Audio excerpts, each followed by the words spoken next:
So nagbago na ngayon yung argument ni Ilustrado. Ngayon naman, ang sinasabi niya ay, kayong mga DDS nagloklok kay BBM tapos isisisi niyo na ninyo sa aming kakamping. Ay, on the contrary, we don't make you sisi. We don't blame you for anything. We blame ourselves. That's true. We did help put him in office. But once we realized that he was stealing, stop na yung support namin. Unfortunately for you, kung kailan naman, you used to call him magnanakaw all the time. And now that there is evidence of it, you're collaborating with him.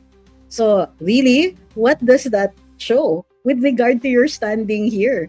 I mean, seriously, you guys have never answered that, the question from never again to why not. So bakit kayo nagbago ng isip? Kayo nga dati yung nagsasabing wag niyong iboto. So now now that we have changed our minds about him, galit pa rin kayo. Is it because you're collaborating with him? Naku ha, masyado na kayo. Sabi ni Ilustrado, BBM is far better than Duterte. That's our observation. Kino-call out lang namin kung ano ang mali. I don't think that that's what you're doing because you never said a word about the problems in agriculture. You don't say a word about the maletas. You're not saying anything about the lack of services. Did you say anything? In fact, yung ibang mga kakampi ninyo, sila nga po ang nag-file ng kaso sa Korte Suprema on PhilHealth. So, wag mong sasabihin na BBM is far better because Duterte never took from PhilHealth, ha? Nobody ever took from PhilHealth. Kasi kung mayroon kayong akusasyon nun, bakit hindi kayo nag-file ng kaso? O nag-file nga sina Justice Carpio, di ba? Doon sa PhilHealth. And you're still calling BBM better than Duterte? Weird.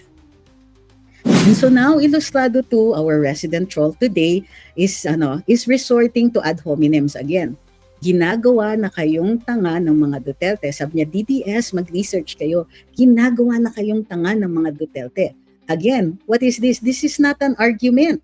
He only says mag-research kayo. He doesn't make a specific accusation. Wala siyang sinasabi na mayroong sinasabi yung mga Duterte that misleads the DDS. He just says that they are being misled. So actually, dalawa dito yung kanyang insulto at the Dutertes and at the DDS. And again, I would like to point out, this is the reason why they keep losing elections. Because all they do is insult us. They want our vote, but they cannot stand not to insult us. So we would like to bring you Exhibit A. Lenny Robredo lost in 2022 because we kept being on the receiving end of people saying, let me educate you. I actually heard that from somebody with a lot less education than I do. So, wow, really? So here, again, what we can see is that you bring nothing to the table. There is no wit. There is no humor. There is no information. Not even any modicum of erudition. Look it up in the dictionary. I don't think I need to tell you. But without any of that, plus insults, then seriously, who did you convince in this group? You've been here for quite a while and actually pinapatulan ka namin. We have been answering you. And yet, you have not converted a single person in this group. Your mission has failed. In fact, you're constantly failing. If this is how you try to win elections, then it is no wonder that you're heading for obsolescence. So, yung mga mag-research kayo, susme, I don't think you even understand what that means if basic logic evades you.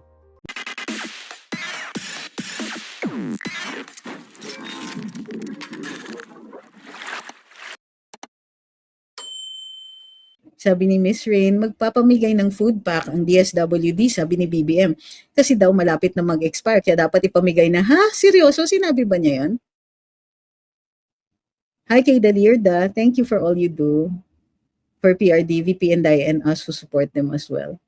Oh, you're welcome. Nakita ko na rin ni Dennis. Okay, Dennis, you're welcome, you're welcome. Huwag niyo namang awayin.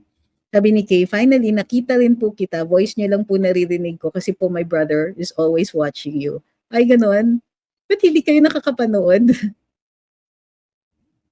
Sabi ni Baki, yumayaman kami mga DDS sa kaalaman na pinagluloko tayo ng gobyernong ito. Totoo yan, sabi ni RG. Grabe, for the first time na ganito kataas ang gasolina, sana ganyan din kataas yung ratings ni BBM, lagpas kisame. sa panahon ni tatay, never tumaas ang gasolina kahit may gulo pa sa ibang bansa. Totoo yun, although nangamba siya for a while. Is there any law where citizens can demand a hair follicle test for PBBM, please? Uh, and this is the part where I am willing to amend the Constitution. Ayon sa saligang batas kasi, when it comes to the health of the President, ang talagang kaakibat sa pagdetermine yan yung cabinet. So, but there must be some kind of evidence na ipapakita natin. So, kung magdi-demand, pwede po kayong tumulad doon sa kay Attorney De Leon, kung di po ako nagkakamali. Nag-file siya ng kaso laban kay PRD para sa kanya, sa transparency doon sa kanyang health condition. Pero sabi ng Supreme Court, kailangan mo pa rin mag-produce ng evidence. Now, posible kasing magbago yung ruling ng Supreme Court na yun. Kaya I would really encourage that you file a case for that. Sabi ni Gabester, have you tried mushroom coffee? No, I haven't. And how is it? Thank you kay Torrent. Uy, maraming salamat ha. Kay Torrent. Thank you very much for the support. You're welcome, Miss Vicky.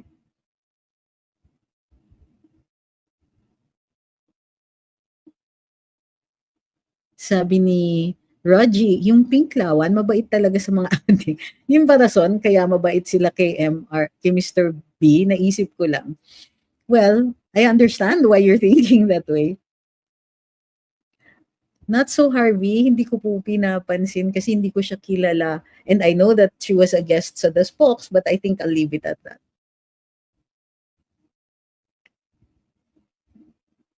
Sabi ni Tatay 888, there's an old rumor that the US military are guarding at least 3 nuclear silos in Mindanao, Bukidnon, and South Cotabato. In Bukidnon, 3 nukes sabi mo Mindanao. So, Bukidnon in the Del Monte site, South Cotabato sa Dole site, and the hills of Lake Lanao, allegedly. Well, marami ring rumors about their presence, among others, supposedly a fuel source in the area. Sabi ni Miss Awi, what's funny about trolls is they call us poor, yet their language speaks of being uninformed, unintelligent, and not learned. They don't mean poor, since poor people are not necessarily any of these. So nagbago na ngayon yung argument ni Ilustrado. Ngayon naman, ang sinasabi niya ay, kayong mga DDS nagluklok kay BBM tapos isisisi ninyo sa aming kakamping. Ay, on the contrary, we don't make you sisi. We don't blame you for anything. We blame ourselves. That's true. We did help put him in office, but once we realized that he was stealing, stop na yung support namin. Unfortunately for you, kung kailan naman, you used to call him magnanakaw all the time. And now that there is evidence of it, you're collaborating with him. So really, what does that show with regard to your standing here? I mean, seriously, you guys have never answered that, the question from never again to why not.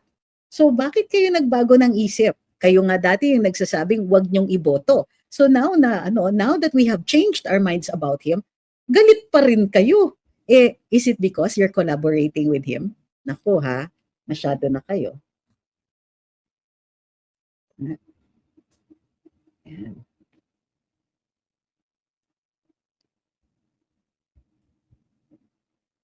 Sabi ni Home Diva, hala, every time the VP makes an appearance at Congress, tameme sila at panay kamay sa kanya. Wala kayo sa Pangulo namin, maganda na, magaling pa. Sabi ni King Enanyo, maghintay pa ba talaga tayo ng hanggang 2028 para mapalitan ng admin? Baka lubog na tayo noon. Okay, so ako, sorry, I need to fix my seat. So, I understand, King, how you're feeling. And in fact, kahit ako din, naiinip ako. Pero if you want something done, my question to you is, what have you done kung yan talaga ang gusto ninyong mangyari? Are you expecting somebody else to move? If you have the idea na kailangan gumalaw o may gawin ng mga tao, what are you doing to make that happen? But don't expect other people to do what you think ought to be done. If you think that something should be done, go. Baka nga suportahan ka pa namin.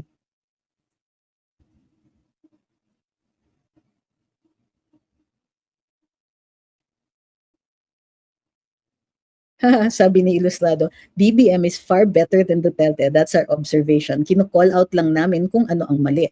I don't think that that's what you're doing because you never said a word about the problems in agriculture. You don't say a word about the maletas. You're not saying anything about the lack of services. Did you say anything or in fact, yung ibang mga kakampi ninyo, sila nga po ang nag-file ng kaso sa Korte Suprema on PhilHealth. So, wag mong sasabihin na BBM is far better because Duterte never took from PhilHealth, ha? Nobody ever took from PhilHealth. Kasi kung mayroon kayong akusasyon nun, bakit hindi kayo nag-file ng kaso? O nag-file nga sina Justice Carpio, di ba? Doon sa PhilHealth. And you're still calling BBM better than Duterte? Weird. Sabi ni Alvin, ano po yung pwedeng ikaso kay Senator Marcoleta for his statement to our own land? Wala. Magkakaroon lang po ng kaso kung treason yung sinabi niya kung may actual na gyera. Kasi ganito po yan. We still have the right to speak. Under Article 3 of the Constitution, may karapatan tayo magsalita at magpahayag. Lalong-lalo pa kung yung tao na nagsalita at nagpahayag ay nasa loob ng Senado during a privileged speech or during a debate. Yung mga statements ni Senator Marcoleta at the time are privileged. Mayroon siyang parliamentary immunity under what is called the Speech and Debate Clause of the Constitution. He is absolutely protected from anything that he says during that time. Now, ang sinasabi mo, for his statements for our own land, what exactly do you think is going to be the case? Because what exactly do you think is the wrongdoing there? So you have to explain that. Nagtatanong kayo kung anong pwedeng ikaso, pero hindi nyo naman dinidescribe exactly what the wrongdoing is. And that's why you lose. I assure you, if I had updates about the PhilHealth funds, I would have already updated you.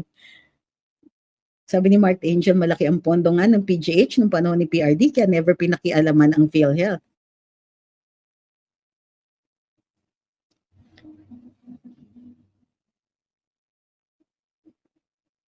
Thank you, Miss Lucky Sprite. Sabi niya, let's support the channel by tapping on the like button. You're welcome, Miss Vicky.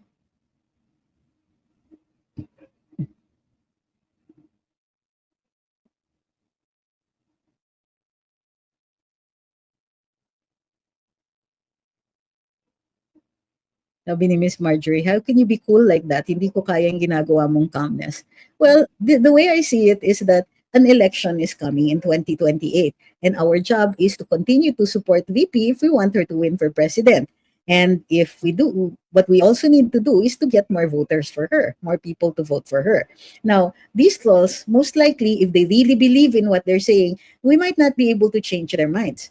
But those who are listening, well, if there are people who are listening who are not yet convinced, baka makonvince ko. Sabi ni Chef Teo, aabot kaya sa situation na sila-sila na lang na naglalaglagan at nagtitirahan kasi pa endgame na? Well, I hope so. That means they will collapse. Hi kay Raymond. Sabi ni NLZ Bebs, ang timely ng release ng pondo sa nakasalang na impeachment. Huwag nyo kaming lokohin. Uy, thank you kay GEAV for what you sent. Naku, maraming salamat sa suporta ninyo. So, with the number ending in 5896, maraming salamat po. Sabi ni Ronald, is there any chance you run sa Senate for 2028? That remains to be seen po. I don't have the wherewithal to do so. So if ever, that would require some serious thinking and serious juggling of what little savings I have. Sabi ni Rans, pero attorney, mukhang hawak ni BBM ang COMELEC, so malapang may dayaan sa 2028. Do you honestly think that there was an election that was zero dayaan? I think that there were at least attempts, pero ganito yon. We've always suspected that there was an opportunity to manipulate numbers. May opportunity to do that. In fact, that was an allegation BBM made during the time when he ran for vice president. He accused the party of Vice President Leni Robredo, then candidate Leni Robredo, of cheating. And in some instances, it was impossible to prove yung mga allegations kasi somebody destroyed the ballots. Now that, yes, admittedly that can happen. But it was in the same election that PRD ran.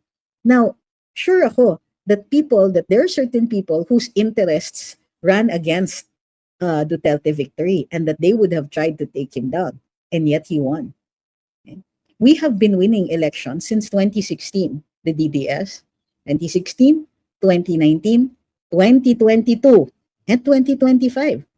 In fact, the biggest disappointment was expressed by the president, who really thought that he would get all of his candidates in the Magic 12.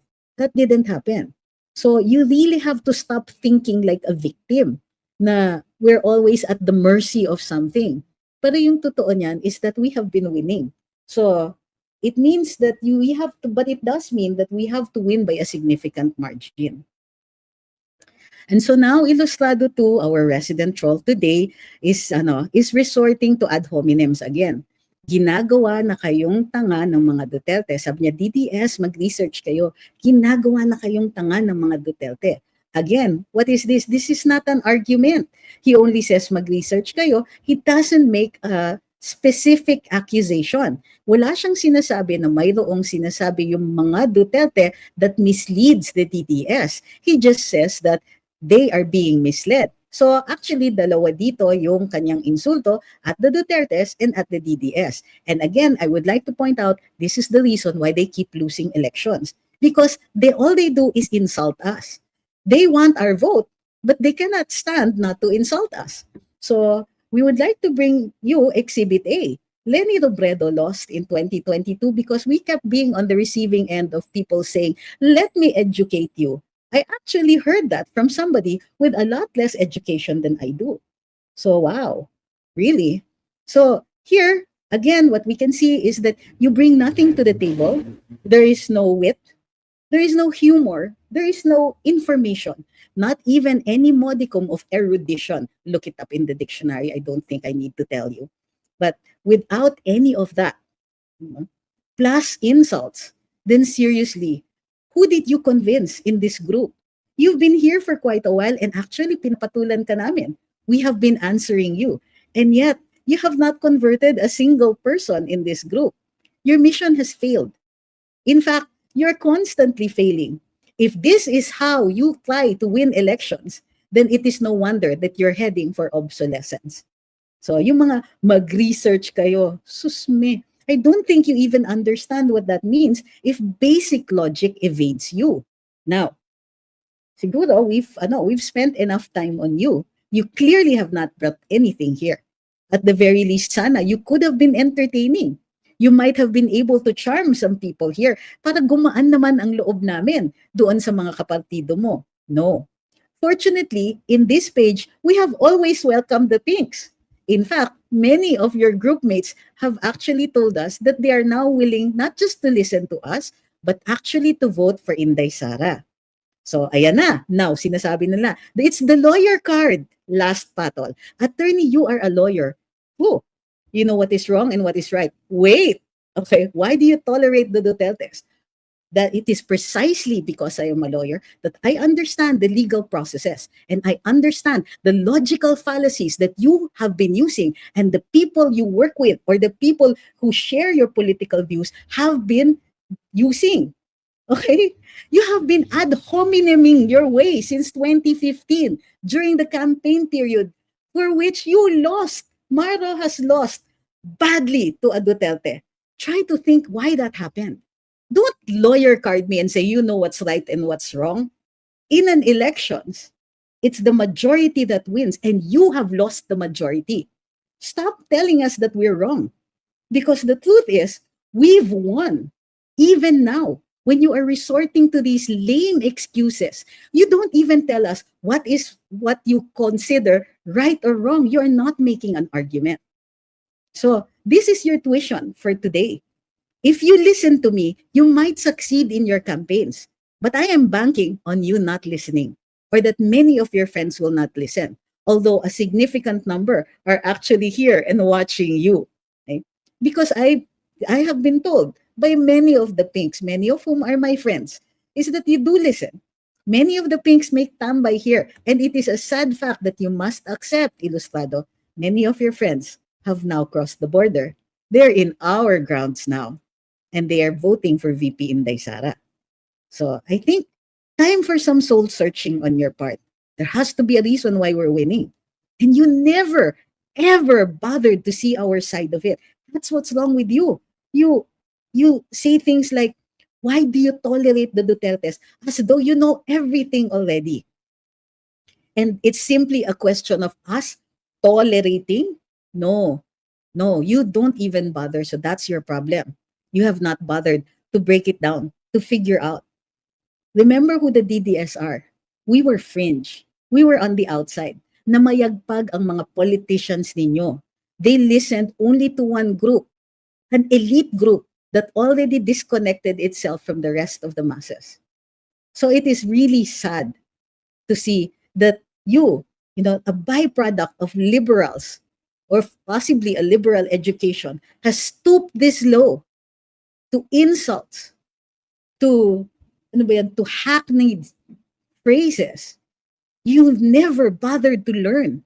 You weren't ever even curious. There is a great majority out there that you have not bothered to listen to.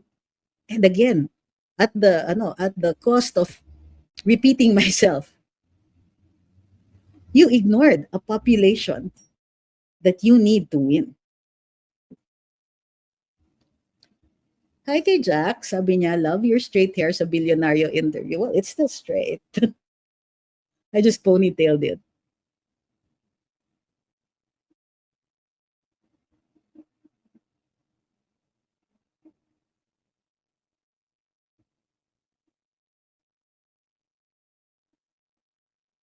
Ayan pa, oh.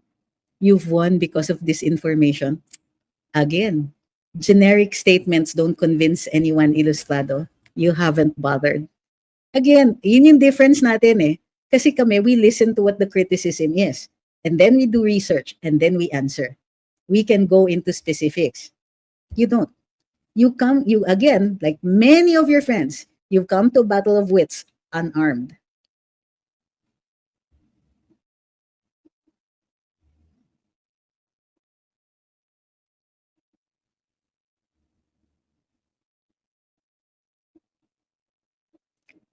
Sabi ni Strictly, as if di pa sapat na nanakaw nila, pero meron ding allegation si Kong Leviste with pics to boot na 2 million Easter bonus. Nothing will ever be enough for these greedy crops. Oh, that's right.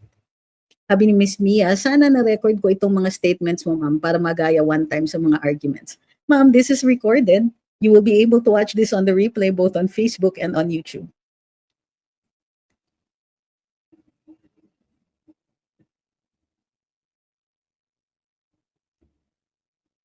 Sabi ni Ponyos, we have to remember that this round of impeachment has very little money to burn. The mini trial they want is playing safe. Actually, it's not a mini trial. It's a mini inquisition. It is unfortunate that Congresswoman Luis Lo used the term of a mini trial. A trial is a place where they test. Okay, that's what trial is, diba? Trial and error. That is a testing ground. Now, in a trial, in a legal trial, you test the truth or falsity of the evidence or the statements that are being made by the witnesses. What they're doing here is an inquisition. An inquisition is different from an adversarial proceeding. Although there are trials that are inquisitions, the last being known as the Salem witch trials, or even the Spanish Inquisition. Now, what is an inquisition? It means only the judges get to ask the questions, the lawyers will not be able to participate, and there is no adversarial proceeding. So, but yes, that is also a sad fact for them.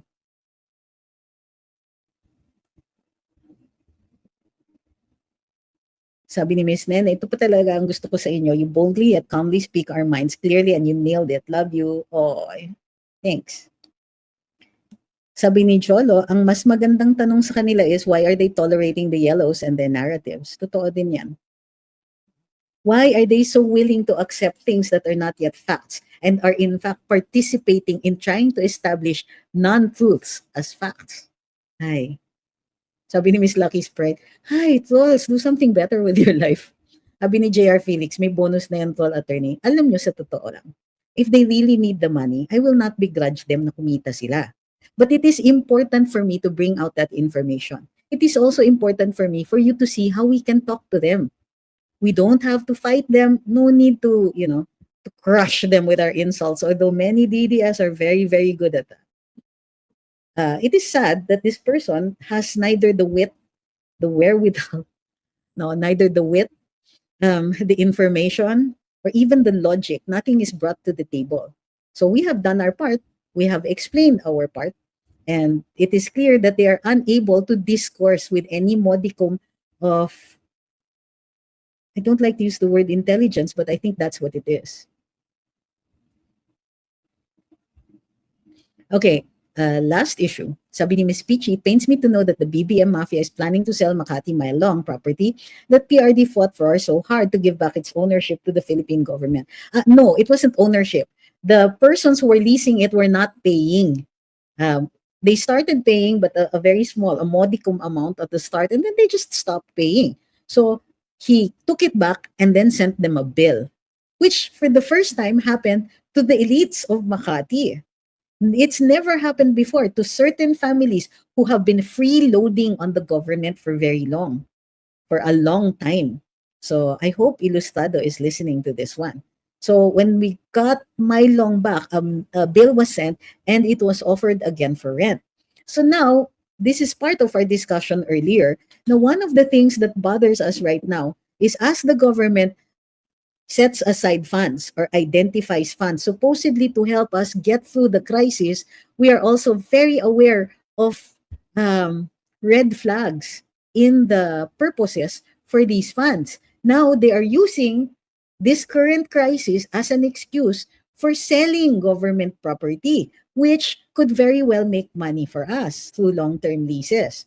Now, one of the things, Adrian posted it today on Luminous in the Blue app, and he said that over a month ago, Palafox had announced already a redevelopment plan for the area because it had supposedly changed ownership.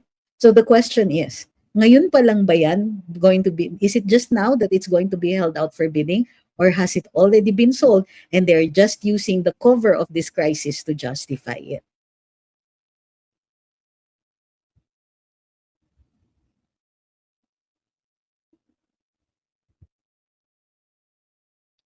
Thank you kay Sir Paul. Uy, maraming salamat. Thank you kay Ma'am Maria Teresa. Thank you for the support.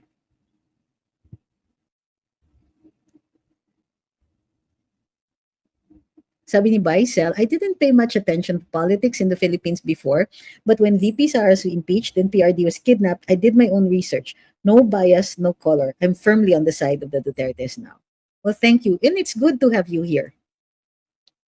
Hi kay Pinoy CA Explorer from Ontario, Canada. Thank you kay SOLRAC at of course kay Sir Paul.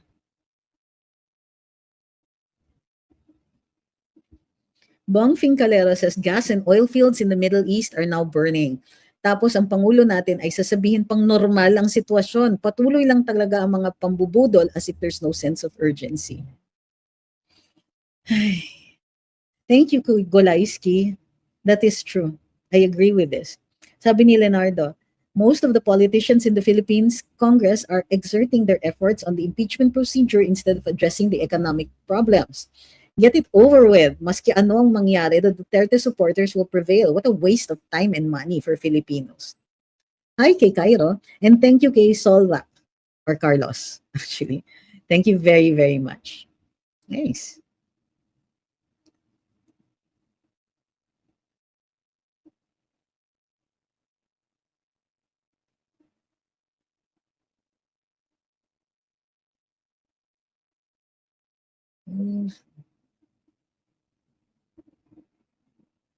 Okay, there are still some comments, one or two lang, about a certain vlogger who is interviewed by the spokes. Let's make my stand very clear on this. I do not intend to pay any attention to that issue. If I was the host at the time, that would never have happened. I would not have asked that person to be a guest. Nevertheless, it is not my place to second guess the intentions of my co-hosts. We support each other. So In the same way that they never question my choices, I don't question theirs. But that does not mean that I will be compelled in any way to comment on that person. I am well aware of certain communications strategies or communications operations to set a person up as important. I will not be part of that. And I strongly suggest that you don't as well.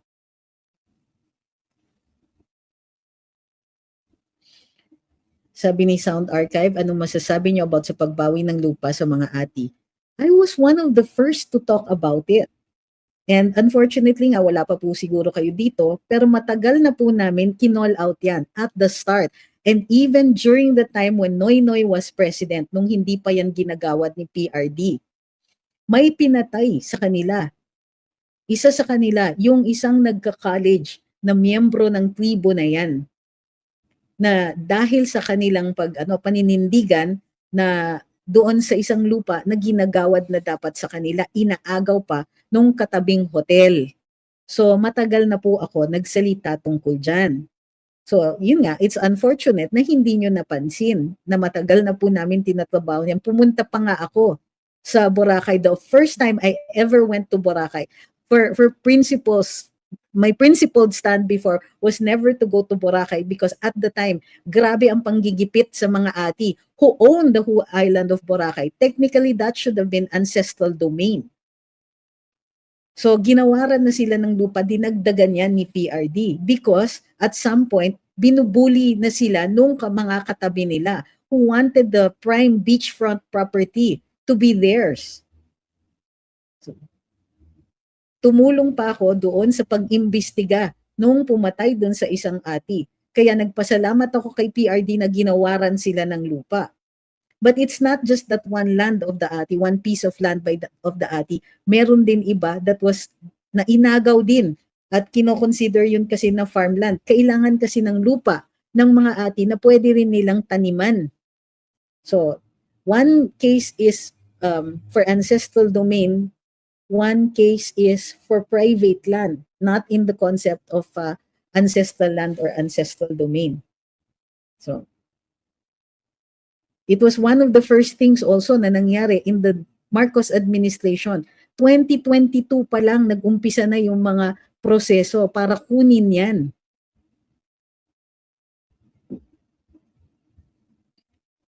Nagsalita ako niyan panahon pa ni Noynoy. And one of the sponsors of the ati community was even his sister, pero patay pa rin si Dexter. I am still mourning that.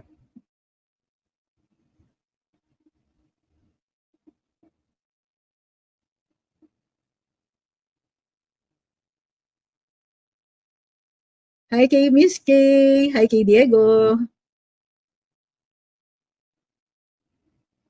Is that the keyhole in Boracay? I don't know what the keyhole is, ma'am.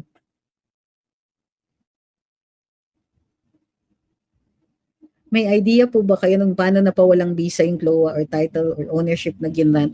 Kung yun yung land na tinataniman, ang sabi is hindi daw naman pala talaga nila tinataniman, yun yung claim nung dating nung umagaw ng lupa.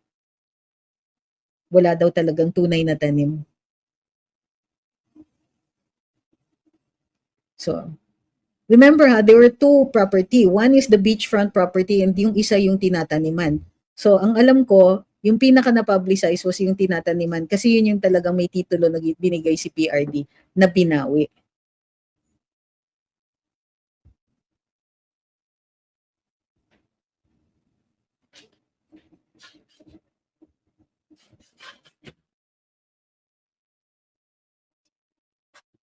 Sabi ni Sound Archive, actually, dito sa BARM, binoto lang namin si PBBM because of SAR.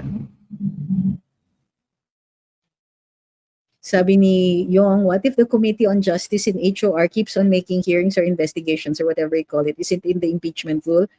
So far, lahat ng ginagawa nila is in the rules.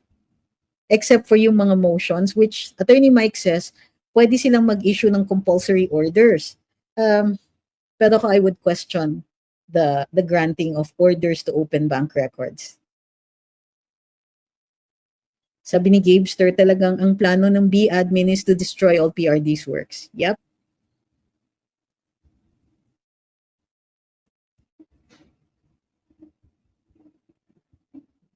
Sabi nila, masarap marinig na admin ni BBM ay nagtulungan at asikasuhin nila ang sitwasyon. Ang gulo lang hatid nila, so sad.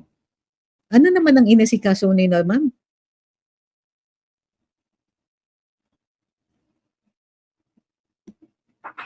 Keyhole is at the opposite end of the tourist stations where may major dev ang Mega World.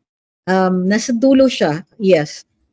Pero White Sand Beach pa rin siya eh. Ang katabi niya, I forgot the name of the hotel. I have to look at my notes. But yeah, it's a big hotel chain.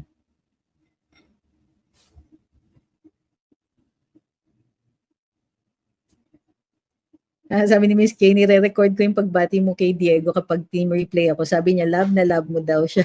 daw siya. Mamaya, ipapakita ko yung pagbati mo kasi ang labas pa niya sa school is 3:40. Well then, tell him, welcome home. Para pag-uwi niya, meron ganong message. Yun, sabi ni Bong Fin Calero, no, the current admin is not meant to destroy PRD's work, but as a cover-up sa mga pagnanakaw nila. Actually, much more precise.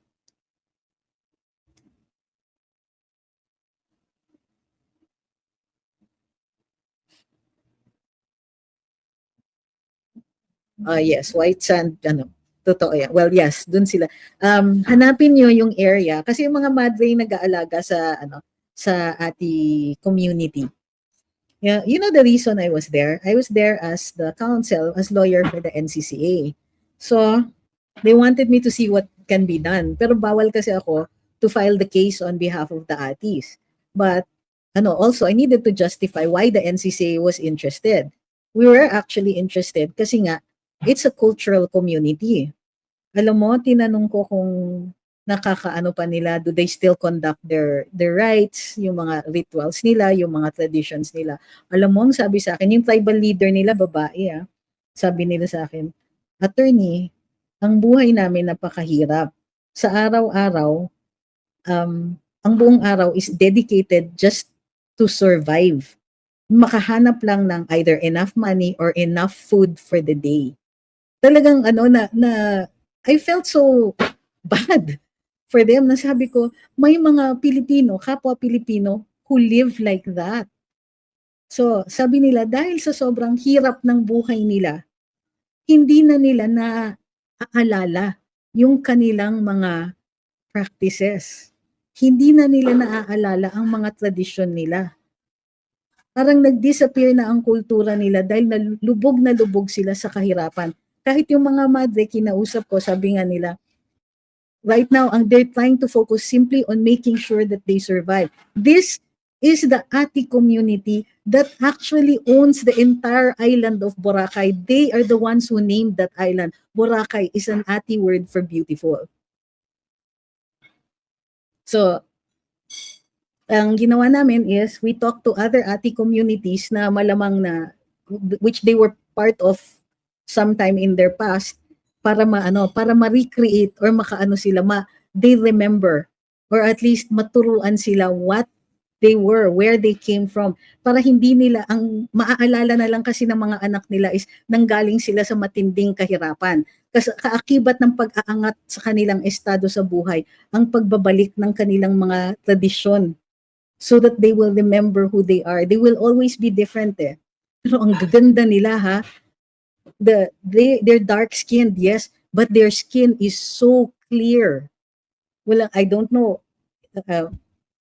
how, walang skincare yung mga yan, pero ang ganda-ganda nila.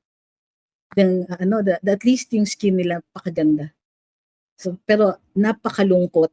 Tapos makakarinig ka ng mga ganyan, inaagawan sila ng lupa.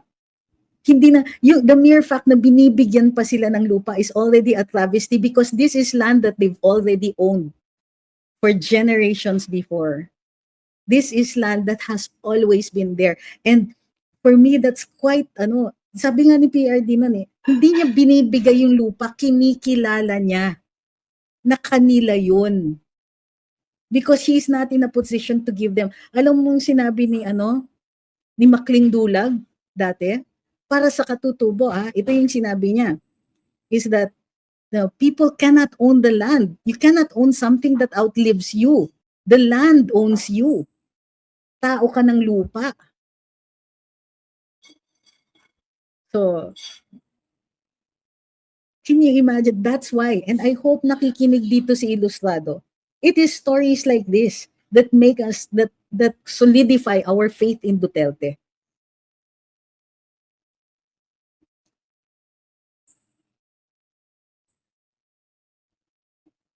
Thank you kay Bayan Cell. Bucket list ko yung Vancouver. So yes, I suppose when things are not so dire nowadays, we will make an effort to be there. I went to, of course, malayo yun yata sa inyo, to, I forgot where in Canada I went, but I was there like 2 years ago, and I really do want to go back.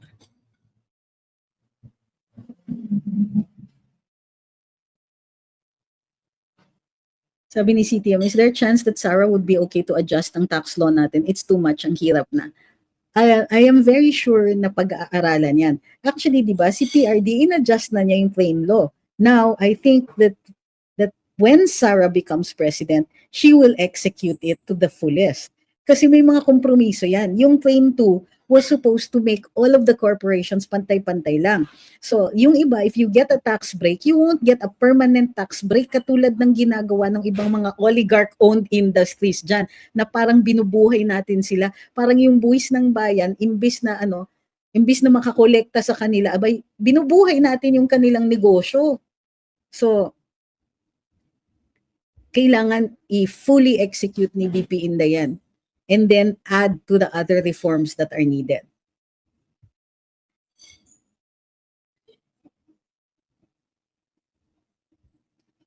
Sabi ni JR Felix, sobrang kawawa ang mga katutubo na pag-iwanan na ng panahon, pinabayaan pa. Actually, mas okay pa kung kunwari we just left them alone. That would have been even better for them. Kasi sa totoo lang, we don't need to bring them to the 20th century, but they have to decide anong gusto nila. Gusto ba nilang manatili at ma-preserba ang kanilang kultura, o gusto ba nilang sumali sa kultura at ekonomiya natin? Choice nila yon. Kaya lang, ang tindi ng kahirapan, poverty, actually, the definition of poverty isn't the lack of money. The definition of poverty is the lack of choices. You can't go to school, or you don't have a choice to go to school, or you don't have a choice of schools. You don't have a choice of jobs. You don't have a choice of food. You don't have all of these things. There are many things that you cannot do. And that's exactly why poor people remain poor, because we deprive them of these choices.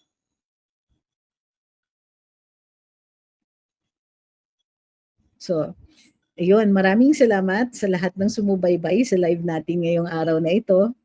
Ano ba? Uy, naka-gift. Hindi pala nakaabot. Hindi po nakaabot ng gift goals sa kabila, so hindi tayo makaka-extend. I'm about to finish. So, thank you very much for everybody who is here. Thank you very much for everybody who participated dito. Wow, walang ang babait ng lahat ng tao, even the trolls, medyo medyo medyo hirap. Uy, thank you very much. Wow. Nag-glitch yung aking TikTok. So, at any rate, thank you very much to everybody who is here, and thank you for all your support. So, we will see you. Anong oras na ba? It's past 12. It's almost 1 o'clock. We will see you later. And thank you very, very much. Para dun sa if you want to see more of our posts, we're on the Blue app, which is, of course, Luminous by Trixie Cruz Angeles and Ahmed Paglinawan. And there is a Trixie Cruz Angeles page. Tapos, sabi ni Lucky Strike, kailan po mag-guest si Attorney po again? Next Thursday po. Because there is a hearing on Wednesday, we will have him on Thursday para we can get his take on what happens in the hearing in the House. Okay? So, yun. Sabi ni Shake and Bake, si BBM ba member ng Epstein Files? Parang hindi ko pa yata na-search. Pero wala akong naririnig eh. By this time, dapat lumitaw na yung pangalan niya. So wala pa po tayong naririnig ng ganon. Diyos ko, ang grabe naman yun kung kasama pa siya. So yun, maraming salamat. We will see you later. And I hope you enjoy your weekend. We'll be back. Thank you very much. Good night.